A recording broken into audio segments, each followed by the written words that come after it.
बहुत समय पहले की बात है। राजस्थान के एक छोटे से शहर में एक प्रसिद्ध मूर्तिकार रहता था, राजवीर। वो मूर्ति कला में इतना माहिर था कि उसकी बनाई मूर्तियाँ असल इंसान की तरह लगती थी। उसका अपने कला के प्रति श्रद्धा और लगन ही उसे बाकियों से अलग बनाता था। अप्रतिम राजवीर, मुझे गर्व है कि मैं तुम्हारा गुरु हूँ। ये तो आपका बड़प्पन है गुरुजी। असल में तो मैं भाग्यशाली हूँ कि मुझे आपके जैसे गुरु मिले, वरना मैं अपनी कला को इतनी अच्छी तरह से नहीं निखार पाता। इसलिए आपका धन्यवाद गुरुजी। जीते रहो बेटा, ऐसे ही आगे बढ़ते रहो। राजवीर ने अपने गुरुजी के मार्गदर्शन से एक मूर्तिकार के तौर पर बड़ा मकाम हासिल कर लिया था। उसके हाथों से बनी मूर्तियां देश विदेश के लोग खरीदने आते।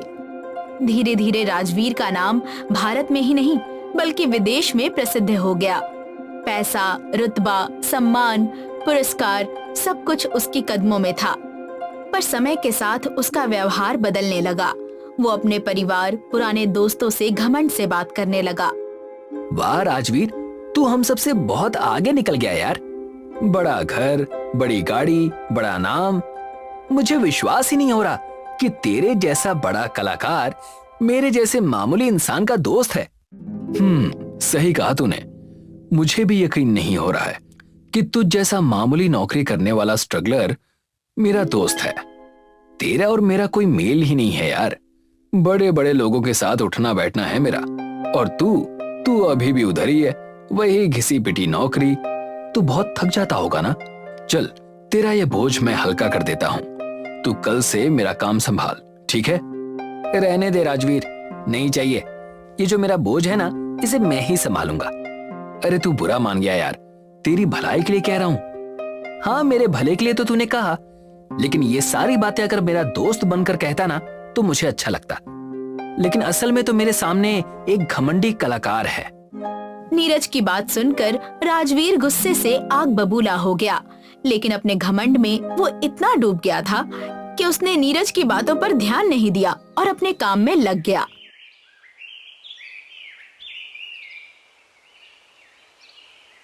एक दिन राजवीर एक अनोखे खोज पर निकला।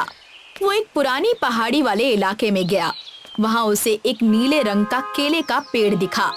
उसे देखकर राजवीर चौंक गया। उसने सोचा, क्यों ना इस बार इस अनोखे नीले केले के पत्तों से मूर्ति बनाई जाए। राजवीर ने उस पेड़ को काटना शुरू कर दिया, लेकिन उसे काटते वक्त उससे कुछ अजीब सी आवाजें सुनाई देने लगी, मानो वो पेड़ रो रहा हो।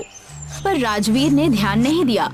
वो पेड़ को काटकर अपनी कार्यशाला में ले आया और तय किया कि इससे वो अपनी अब तक की सबसे बड़ी और भव्य मूर्ति बनाएगा और पूरी दुनिया महान हो जाएगी। देखते ही देखते दिन रात मेहनत करके राजवीर ने मूर्ति बना दी, जिसे वो हर रोज निहारता और कहता, वाह, इससे सुंदर, इससे महान मूर्ति आज तक किसी ने नहीं बनाई होगी।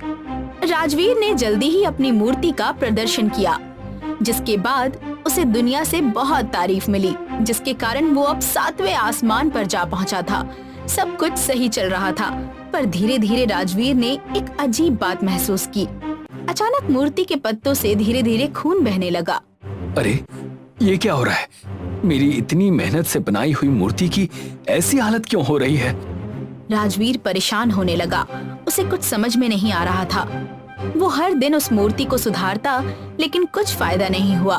धीरे धीरे प्रदर्शन के लिए लोगों की भीड़ कम होने लगी और राजवीर के प्रदर्शन में घट रही घटना हवा की तरह हर जगह फैलने लगी। एक दिन देर रात राजवीर उस मूर्ति के पास बैठा रहा और गुस्से से अपने आप से बातें करने लगा। आखिर ये हो क्या रहा है? ऐसा ही चलता रहा तो मेरा नुकसान होता जाएगा। पहले ही इस मूर्ति की वजह से मेरा नाम खराब हो रहा है। अब मैं क्या करूं? तभी अचानक राजवीर को एक आवाज सुनाई दी। तू खुद को ईश्वर समझ बैठा है, पर भूल गया कि पेड़ भी चुपचाप सहता नहीं। कौन? मैं वही पेड़ हूँ जिसे तूने अपने नाम की महानता के लिए खुरेदा था। लेकिन एक पेड़ कैसे बोल सकता है? बोल सकती हूँ, क्योंकि मैं अलौकिक पेड़ हूँ। क्या अलौकिक? हाँ, बहुत सालों पहले